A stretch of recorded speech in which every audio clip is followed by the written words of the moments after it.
Enjoy the show, folks. And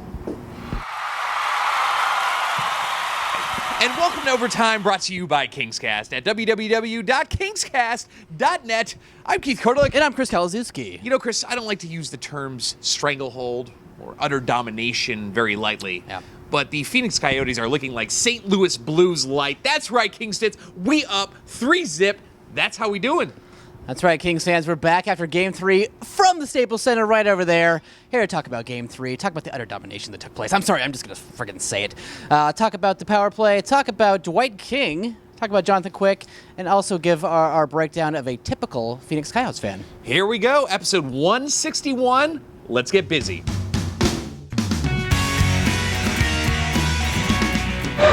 What's happening, Kings fans? Keith here. It is game number 3. Kings win this. We got the stranglehold. We got it. 4-1 Kings. All right, Kings fans. So coming back, I'm still from screaming the entire time. A little hoarse.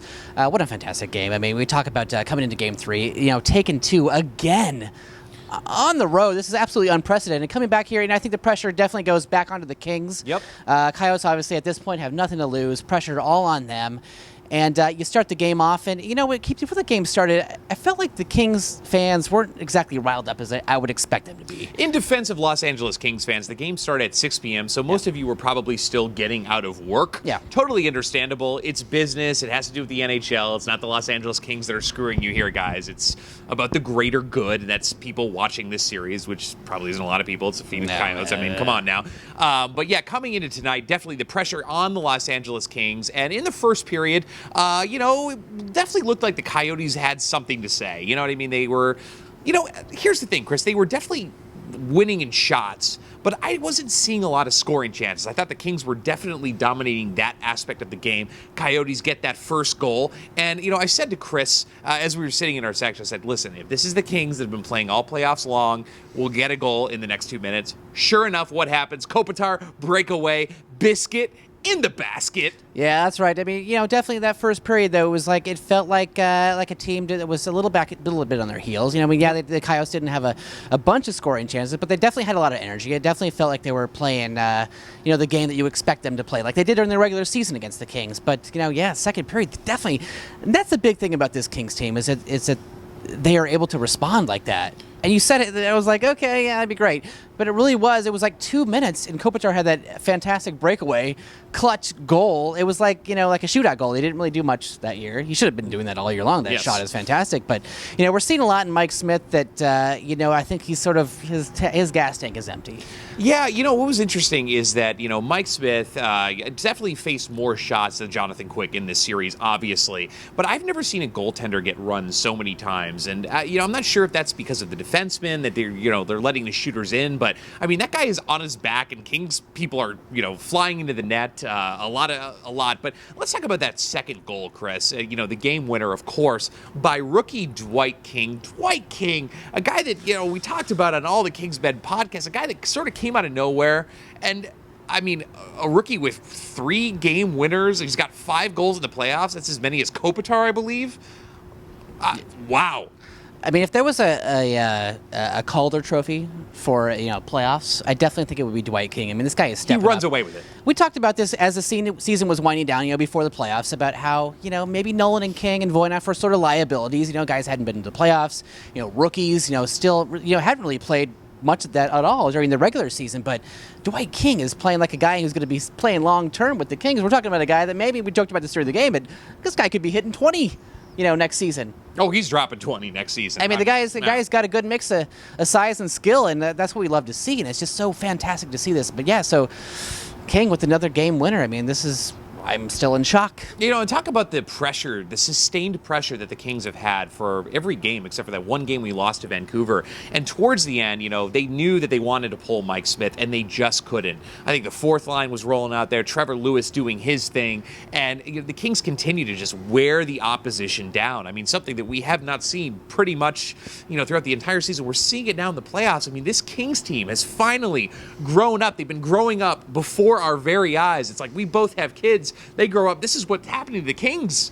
They're past puberty now, dude. They're adults. I know. Voices, balls dropped. Boom. Boom. We're talking about a team, Keith, that is 11-1. in the playoffs. I mean, it's almost unheard of. And we talk about, great streaks in hockey in the postseason, but we're talking about great streaks in sports. It's crossed the line of hockey. It's into sports right now. 11-1 in the postseason for an 8th seed. I mean, are you kidding me? This team is playing on all cylinders. It's fantastic to watch. It's magical. Yeah, I mean, you knock out the number 1 seed in 5 games, the number 2 seed in 4. Phoenix Coyotes, we got one more game against them. We're knocking them out in 4. Should I say, shout out to Dodger LA Kings fan. Nice to meet you, bro. Met him tonight on the terrace. Pronounced it Coyotes. Yeah. He was very critical of the way that pronounced Coyotes. I guess that's bad. You can't say Coyotes. I like Coyotes. He likes Coyotes. It's all good. But, Kings fans, we're going to be there on Sunday. At noon, it's going to be a rough one for sure. We got a chance to close it out. We have a chance for the first time since 1993, second time in Kings history, to go to the Stanley Cup Finals. Last show, I guaranteed we're going to do it. Kalzewski, are you ready to go there with me? I think I'm going to guarantee the sweep now. I'm on the board. I guess it's just too awesome. Let's talk about really quick before we transition here. And the special teams of the Kings, over 5 on the power play again. Doesn't matter when you're winning. No. PK only had 1. I mean, what fantastic discipline tonight. Yet again, I mean, this PK is like ridiculous. They're like, I think they're 49 for 49 or something like that. It's just out of control. So I'm looking forward to Game 4 because I think it's going to be a sweep. I'm on board, Keith. I'm on board. Oh, that's right. Game 3. Kings win it. That's right. This is an awesome moment right now for Kings fans. That's right there. I think we're taking this one all the way. It's going to be a sweep. Sunday it's over. We're going to the Stanley Cup Finals. Suck it. All right, Kings fans, so you don't get a lot of insight into who is truly a Coyotes fan. If you're at Staples Center tonight, I saw 3 people in a jersey, so there aren't many. Nobody comments on the show. Other than the SB Nation blog, 5 for Howling, or whatever it is, there's no Coyotes fans really online. So we want to bring you a brand new segment we like to call Anatomy of a Coyotes Fan. Number 5, they say things like, I hear hockey is cool in person. Number 4, they're huge fans of Nickelback and Creed. Number 3, when they have an orgasm, they howl. Number 2, they're constantly pulling cactus needles out of their ass.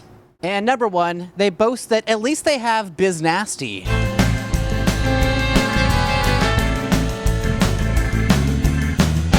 All right, Kings fans, so coming into Game 4 of the Western Conference Finals, hard to believe, Kings are up 3-0, looking for the sweep. Our question of the day is who is going to be the hero for Game 4? Leave your comments, as always, downstairs.